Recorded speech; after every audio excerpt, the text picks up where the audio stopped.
This will be the sixth and final part of this TX2Z review, where we'll talk about accessories and some quirks of the machine. What you see before you are several accessories, devices that I find useful for everyday use with my tablet TX2Z. You can use these devices. None of these devices are really dedicated towards tablets, just devices that I use a lot. Let's start out with the Verizon Wireless Broadband Access Card. This card can be purchased with the TX2Z directly from HP. Mine was included with the unit and part of the total unit cost when I purchased the TX2Z back at the end of November. I've been using Verizon's broadband wireless service for 2.5 years now, and I like it. I find it very useful. I like to be able to access the internet wherever I go these days, and I do take my laptop to work, and I like to be able to do personal business, emails, online banking, that type of thing, via the broadband wireless card rather than over the corporate network. This device was $200, purchased with the unit from HP. You can find probably better deals on it, but it was just easier to do it that way for me. So let's show you one aspect of the unit that's a bit of a quirk that I found. We'll pop out the Windows Media Center remote that's stored in the express card slot, and we will pop in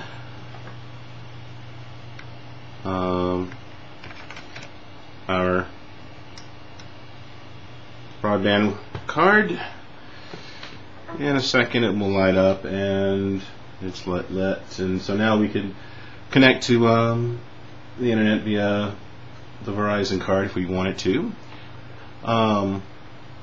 Now let's say we were on the road and we were working on some digital pictures and you wanted to upload them to your to Facebook. So here's our here's our SD card we just took out of our camera, let's suppose. And here's our SD slot, and you can see we got a little bit of a problem there. We'd have to take this card out to put the SD card in. And there's also another issue. If we wanted to use an antenna with this broadband card, there is a antenna connector right there. If you can see it, it's right below my thumb, and it's right next to the power connector. So I'm not sure how it's connecting an antenna to increase this signal strength for the broadband card would work while the unit is plugged into power. That's a bit of a design issue there with these devices in conjunction. So that takes us to our second useful accessory, I think, at least for this unit.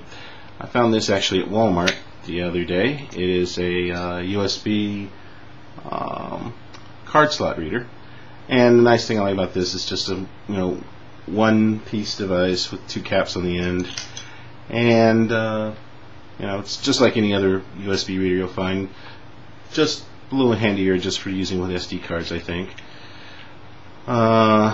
We can just plug in our SD card, and to prevent us from having to unplug this guy, we can just stick him into the side, and we get our Windows message box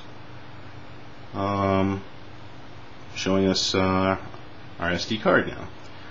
So that's a nice little device. I got it for like $12 at Walmart. Useful. Just one more note about the SD card, or excuse me, the Verizon broadband card. I have another PCMIA card that I use with my other laptops.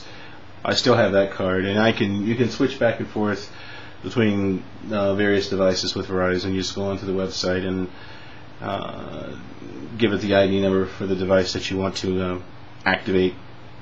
Give it a few minutes and it's online. So that's useful because unfortunately HP uses the Express cards design. Most laptops, well, I don't know about most. I know that Toshiba, the ThinkPad that I have, still have PC MIA slot, so it's easy to switch, that service over to the cards. So you're not tied down to one card. You can switch it around. Just thought I'd let you know that. And let's take a look at a couple other things here. This unit has the Bluetooth option, and we have a Bluetooth mouse from Microsoft. This is the Microsoft Laser Mouse 8000 Presenter mouse. Bluetooth enabled, so you don't need a fob to stick into a USB port, either one here or here. So it frees up USB ports, and it works pretty well. I also have a one of the new Bluetooth, or excuse me, one of the BlueTrack mice from Microsoft, the laptop ones. It's a little nicer feel than this Bluetooth mouse, but it does use a fob. So most of the time I'll probably use this mouse with the unit, since it's just one less thing I have to connect or worry about with the unit. So I would recommend some Bluetooth mouse that you might be comfortable with if you can, just because it's just one less thing to worry about. Here we have the Motorola S9 HD wireless Bluetooth headsets. They work very well. I like to take take these with me to work, and listen to whatever content, streaming or downloading music on my laptop. It's pretty cool. You can control the volume, and the tracks, pause, forward track, backtrack, stop, volume up and down. These actually also will work on a cell phone if you so enable the connectivity there. Also, we have retractable USB cord. I think these are very handy to have, especially for my particular phone, an HTC Verizon Touch Pro, and these headphones, Motorola devices, all use mini USB connectors, so I can power up the headphones with this connector via the laptop. I have a couple of these, like I said, handy little things to carry with you, I think, if you have a laptop. And finally, you should probably have a couple of batteries. This is the 8-cell battery. I also picked up a 6-cell battery, which I'm using in the unit.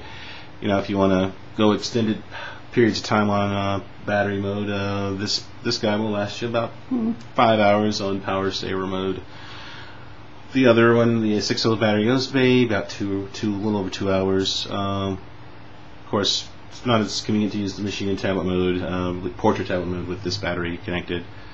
There's also a 4-cell battery that I've seen listed on Amazon by TechFuel. HP doesn't seem to carry one, but I'll probably pick a 4-cell battery up as well, just to make the unit lighter to carry, because most of the time I have it plugged into power. So I think we've covered the gist of everything. Like I said, the TX2Z is a good unit. So far I've had it for about 4 weeks now. I've liked it. Heat, noise can be a little bit of a problem at maximum power. But other than that, I'm happy with the unit, and I would recommend it for anyone who's looking for a powerful laptop first and a note-taking tablet second, for sure. I'm on tabletpcreview.com under Heat the Sun as well, so if you have any comments or suggestions, you can go there and read up on things I've posted, things other posted, and talk about the TX2Z some more. I hope you've enjoyed and found this review useful, and Happy New Year to all.